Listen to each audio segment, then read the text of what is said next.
Thank you, Howard and John and Lois, for that beautiful song. Those lyrics, they give us another answer to the question that I posed in the opening segment. How do we live a godly, spirit-filled life in the midst of everything we're facing right now? The verse I especially like is, I'm not looking for fortune, I'm not seeking for fame, and I'm not so concerned that all the world knows my name, but I am consumed with one passion, to share what God's done for me, and I want my life to shine with Christ's light so all around me can see. Everything we need to know about disciples and being disciples is right there. In the passage I just read, Jesus tells his disciples that the work at hand is more than anything he can do by himself, that he needs help. And he calls the disciples to sacrifice their worldly desires for, as the song says, fortune and fame, and allow the light of Christ to shine through their lives and proclaim the gospel. Let their lives proclaim God's love. And he equips them with abilities and gifts and a call. And here's the call. Heal those who are sick, raise the dead, cure leprosy, expel demons. Easy, right? As disciples of Christ, this is also our call. And you might be thinking, are you kidding me? I can't do any of those things. Heal the sick, raise the dead, cure leprosy, expel demons. But let's reframe it for our time and place. In broader terms, Jesus means live lives that reflect those same things, that our thoughts and prayers and actions are rooted in healing and reconciliation, bringing relief to the sick and the suffering, bringing life to the dead, meaning to people that have given up or people who we've given up on, to cure leprosy. In our modern world, what is leprosy, right? But lepers, remember, this is all about ending marginalization and any kind of exclusion or discrimination. And finally, Jesus says, expel demons. Now, we have many demons in our day and age that we could name, and probably from now until Tuesday. But the ones that are most on our mind these past few weeks are things like oppression and racism and white supremacy, the demons of white privilege. They're all over the place, and they are big. These I name as demons because they are the evils that have infiltrated our everyday in systems and in policies and in practices.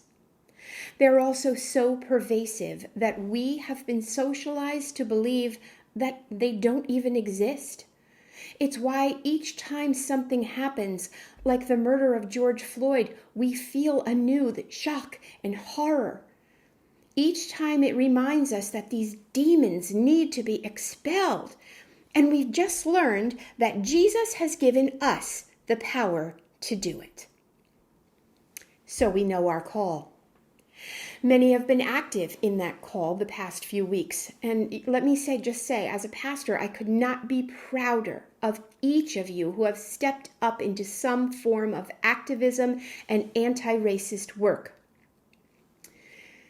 But if you haven't already, you probably will experience some of the things Jesus told his disciples would happen once you begin living out this call to heal the sick or raise the dead or cure leprosy or expel demons. No doubt you have faced some resistance, gotten into some arguments, even with your family or those closest to you. And it can feel exhausting. It can feel defeating. As if we're never going to make any headway, even with the people closest to us don't understand. It feels like we're not moving fast enough, or maybe our efforts are even futile. And for those of us who have been fighting racism and the other demons these other demons their whole lives, For those in the Black community who have been on the receiving end of all of this individual and institutional and systemic racism and privilege, for those in the white community who are continually battling the demon of white supremacy and realizing daily how complicit we are in keeping that demon alive. And actually, as an aside, a not so small aside, and this is specifically to those of us who do consider ourselves progressives, we have a tendency sometimes, because we've been in the fight or that we've come face to face with our own racism and we're working toward justice, that somehow we're not racist anymore, or at least we're a little better than others, and we start feeling more enlightened and even superior to others who are not where we are in this journey. Please hear me when I say this is a mistake. We might be in different places, but do not ever deny that we are all victims of this same evil of racism. We cannot afford to judge or throw stones. The only thing we can do is to love as Jesus loved. When Jesus saw people in that Jewish community struggling, quote, as sheep without a shepherd, lost, he didn't get mad. He could have, but he didn't get mad. Instead, he was struck with compassion. I'm always intrigued that the Greek word for compassion, which literally means suffer with, it actually comes from a sacrificial term. It means to be disemboweled, that your guts are ripped out. I'm sorry for the squeamish among us. But Jesus saw those people lost, and it ripped his guts out. He sacrificed being angry or haughty or self-righteous, and instead he suffered with them in solidarity. And then he sent his disciples to minister to these very people, this specific group, in love. It's the one thing that we really do need to realize in our fight to expel the demon of racism, that all of us, Black, white, people of color, openly or closeted white supremacists, conservatives, liberals, progressives, regardless of political party or religious affiliation or gender identification or sexual orientation, all of us are victims of racism. All of us have been, if not physically, then emotionally and definitely spiritually affected by this demon. Socialization into a society that is foundationally constructed to privilege whites is something that happens to us in the United States by the age of 3. Think about that. A 3-year-old child knows and feels some form of internalized racial superiority or internalized racial oppression by age 3. All of us are victims, and none of us will be free until all of us are free. Amen? And this demon is finally expelled. Okay, so how do we begin? Jesus tells his disciples, start with this community.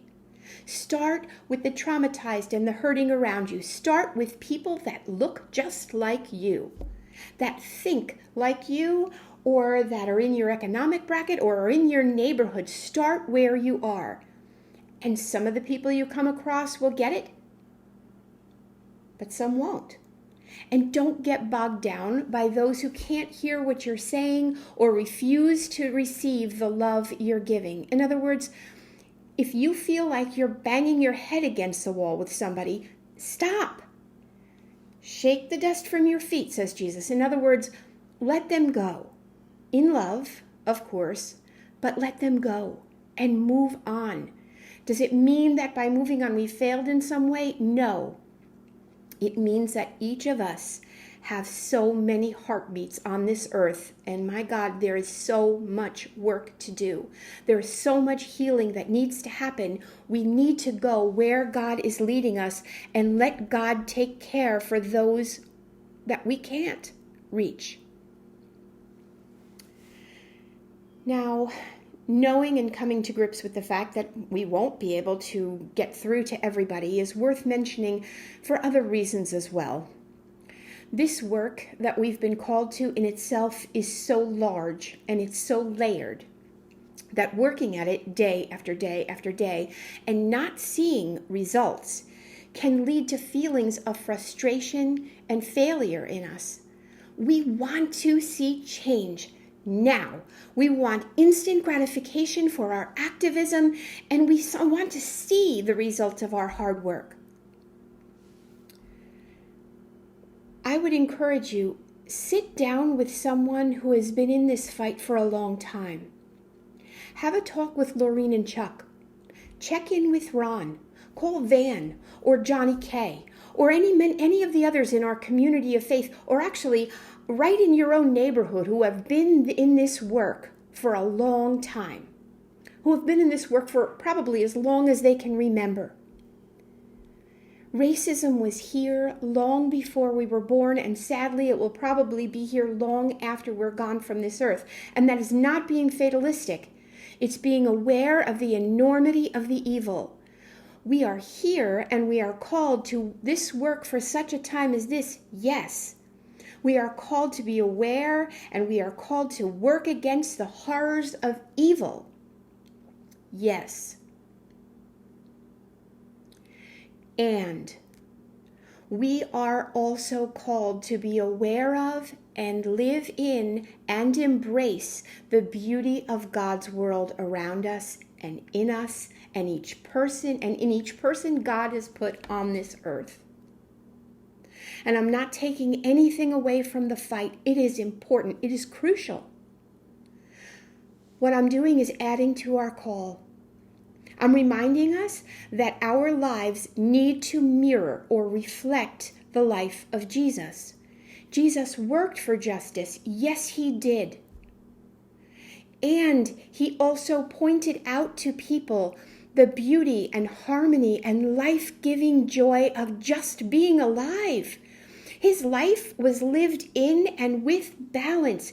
He took time to pray, to work, to teach, to heal, to minister, and to enjoy good friends and laughter and tell a good story or a joke.